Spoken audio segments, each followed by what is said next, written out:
Calvin Ford, his trainer, is on the line with me right now. What's going on, Big Time? How are you, man? How does it feel, to be the guy in the corner for Gervonta Davis these days? It's just another regular day at work, man. You know, that's all we treat it as, is work, going to take care of business. When the contract rolls past our desks, it's a hit. Hector, he's coming to fight. He had 2 impressive wins already. He's a world champion. You know, to me, to do a lot of talking, taking easy fights. We never took a fight but we was not told what we had to take. We take any fight that they give to us. This is the fight that we asked for. You ready? Don't stop it on me, though. I'm not Put it on that side. Put them on that side. When Stephen A. Smith raised the question about Gervonta Davis's next move, Calvin Ford didn't hold back. Making it clear that a major fight could be on the horizon, his response strongly suggested that a showdown with Shakur Stevenson is not just talk, but something their team is seriously considering as a potential next step. As a guy that's in his trainer, that's like a father figure to him, you're training him all the time, you know him, both y'all from the streets of Baltimore the whole bit. Who do you want to see Tank fight now? I want him to get all of them that ran their mouth. Give me the names. I need names, Calvin. I need names. You already know. We went down to, we're working on the big 4. The core, he's going to get it. He know he's going to get it. It's just Bob is in charge of that. You know what I'm saying? Bob know what he's doing over there. You can't tell Bob how to run his game because he's like a vet at this. He's been doing it for so many years. That's going to happen. All the fights that we'll want, they have no choice. They're going to take the fight when it's time to take the fight. It's just right now who. Joe Rogan praised Gervonta Davis as one of the most exciting fighters in boxing today, pointing to his ability to apply smart pressure, deliver accurate punches, and finish fights in an instant with explosive power that often comes from angles opponents don't see coming. Fighters to watch, because he's so different. His style is so different. You know, he's so economical. Like, he puts pressure on guys without throwing too many punches, and then starts to figure holes out, and the way he can explode. Stephen A. Smith also shared his view, saying he wants to see Gervonta Davis truly tested against top-tier opponents, specifically pointing to potential matchups with Teofimo Lopez, a rematch with Ryan Garcia, or the long-anticipated showdown with Shakur Stevenson. You're absolutely right at the lightweight division, because at 135, Tank just seems powerful. He's just too gifted, too strong, too powerful. You're almost asking him to move up in weight just to spare people, for crying out loud. But I know Shakur Stevenson is asking for some of it. I know that. And people talk about Lomachenko or whatever. To me personally, I want to see him fight a Garcia again. I want to see him fight a Teofimo Lopez, somebody like that, that's got some power, somebody that has the potential to inflict some pain upon him, because I don't know if anybody can do it. And I've told him. During a live stream, Gervonta Davis addressed the rising buzz directly, making it clear he's open to facing Shakur Stevenson and stepping into the ring with him, as long as the financial terms are right and the deal makes sense for both sides. Again, tell them boys to give me 150 M's. I'm coming. Know what I mean? When I start streaming out that, and that, stop it, knock it off, cuz. Stop it. Tell them send that bag, and I'm coming. On the other side, Shakur Stevenson has been actively pushing to make the fight happen, making it clear that he's ready immediately and wants Gervonta Davis to stop delaying things. He's emphasized that fans deserve to see this matchup and believes the final decision rests with Davis, insisting that there's no better moment than now to bring this highly anticipated fight to life. Will we ever see y'all two in the ring? However way it get there, will we ever see that match? I would love it. Tank got to stand on straight and narrow too, man. I would love it. My son got to, you know what I mean? He got to get on power. I would love it, but at the end of the day, once again, if somebody says they never gonna fight me, then you can't rely. Yeah, you got to move on. Dude, I don't need you, bro. You got to move on. I got you, but like I said, if any fighter have an issue with me, because I feel like Tio was jealous of me. I told him this several times. Any fighter have any issue with me, let's do it. Sign the contract, turn the lights on bright, let millions come around the seats to see what's happening. Roy Jones Jr. offered his take on the matchup, suggesting that Gervonta Davis has the potential to be the first to defeat Shakur Stevenson, but emphasized that everything would come down to how the fight plays out stylistically. He explained that if the bout turns into a close-range exchange, Davis would likely hold the edge with his power. However, if Stevenson keeps the fight technical control's distance and dictates the pace, he could take over and dominate the action. Mike said yesterday, he said, just like you, that Tank is probably the only one that could beat Shakur. Do you agree with that? Yep. And what would that fight look like? Would it be a chess match, or would it be like a Hagler-Hearns all-out war? For Tank to win it, it need to be Hagler-Hearns. But for Shakur to win it, it need to be Sanchez-Gomez. Really? Roy Jones Jr. also backed the idea of a rematch between Gervonta Davis and Isaac Cruz, calling it a compelling and strategic fight that could benefit both sides. He noted that Cruz's constant pressure would push Davis to stay sharp, while also giving Davis a familiar opponent to refine his skills and make key adjustments inside the ring. Against Pitbull Cruz, is that a good fight for a comeback fight? Heck yeah, it's a good fight. You fought him before. They both fight kind of same styles. Just Tank a better IQ boxer. Great fight for him. It was a good fight the first time. Meanwhile, Keyshawn Davis made a bold claim, stating with confidence that he would knock out Gervonta Davis, backing it up by pointing to past sparring sessions at Mayweather Boxing Club where he believes he performed well against Tank. Younger, I think you were maybe 16 at the time, correct me if I'm wrong. You had a sparring session with Tank, which I think you may have described in an interview that it almost turned into a street fight. Yeah. What was it like to be that young, sparring with a guy in the level of Tank? Because I know based on that sparring session and how it played out, it made you very confident where you came out and said, I think if me and Tank get in the ring, I'm knocking him out. Well, it wasn't from that sparring session. It was a sparring session that me and him had in Floyd's gym that actually got me confident, like, yo, I would knock you out.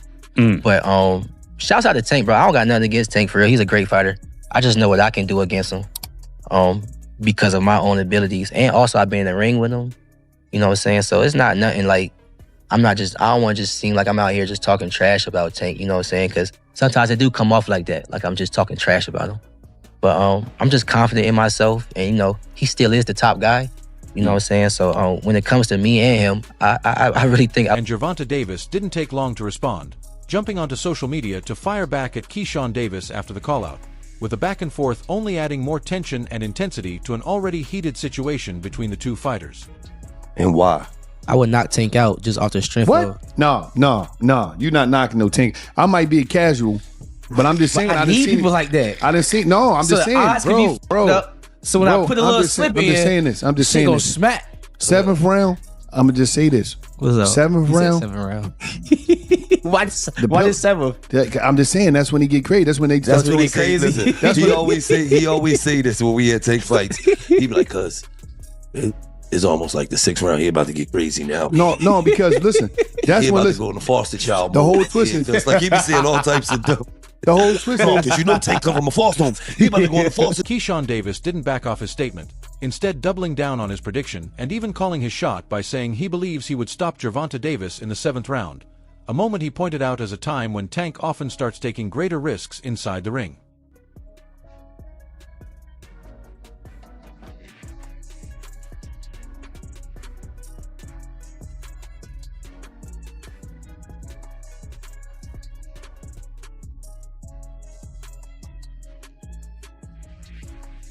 Shannon Sharp said that a fight with Gervonta Davis would be the biggest opportunity of Shakur Stevenson's career, both in terms of legacy and financial gain, while Chad Johnson offered another viewpoint suggesting that Lamont Roach Jr. would actually pose a more technical challenge, and also stating that Roach deserved more credit for his performance in their fight, despite a controversial moment that went unnoticed. Not only will that help cement your legacy at the lightweight division, I think that's the fight, Shakur, that's going to pay you the most money. I think Tank is the money fight, but the fight that would interest me the most, the one I think would be the best chess match, would be Brother Roach. I think that Lamont is very underrated. I'm glad because a lot of people don't realize how good he really is. You know, a lot of people think that Lamont actually beat Tank in that fight. What do you think?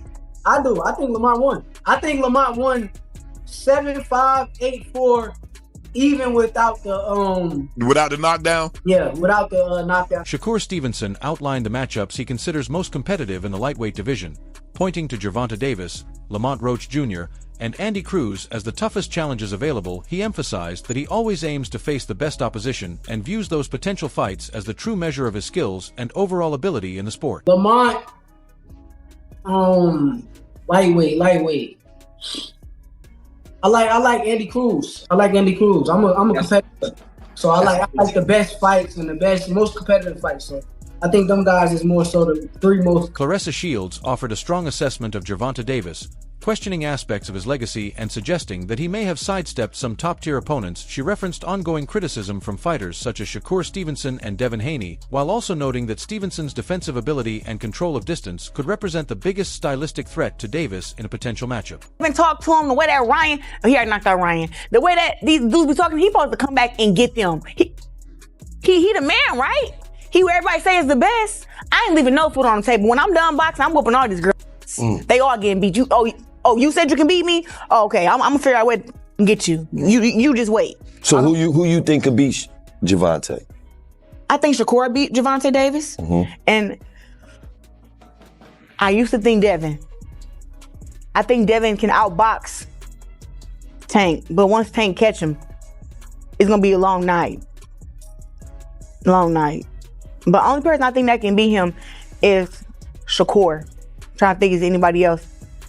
I'm not gonna say I think that Teofimo can beat him. I think that Teofimo is gifted, but I don't think he can beat. Shakur Stevenson admitted that he is not a fan of discussing Gervonta Davis, expressing criticism towards certain aspects of Davis's style that he personally finds hard to respect. However, he also made it clear that any personal differences or tension between them would ultimately be settled in the ring where it truly matters.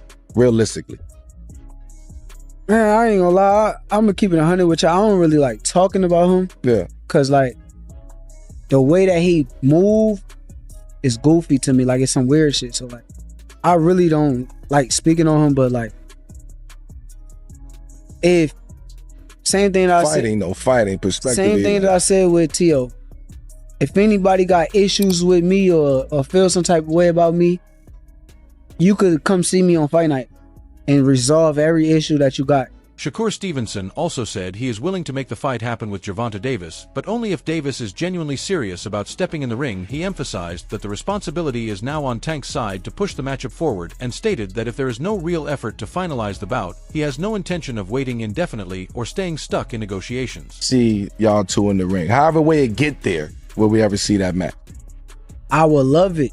Tank got to stand up straight and narrow too, man. I would love it. My son gotta, you know what I mean? He gotta get on path. I would love it. But at the end of the day, once again, if somebody says they never gonna fight me, then you can't rely. Yeah, you gotta move on. You know?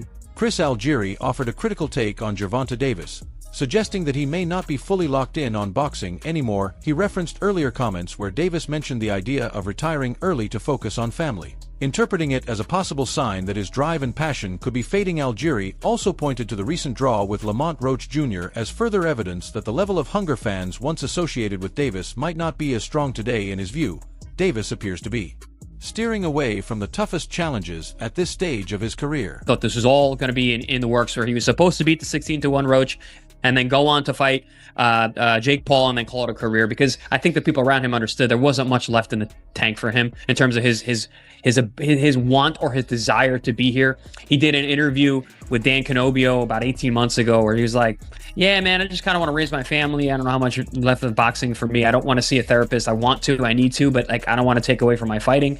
But I think it's time for me to do stuff like that. So I think the writing's been on the wall for Tank for a while. So that draw was kind of just like, I was on the way out anyway. I don't need to go back in there. And I said it at the end of that fight. I'm like, there's no way we see that rematch. He was so uncomfortable in that ring with Roach. He doesn't want to feel that again. He showed that night.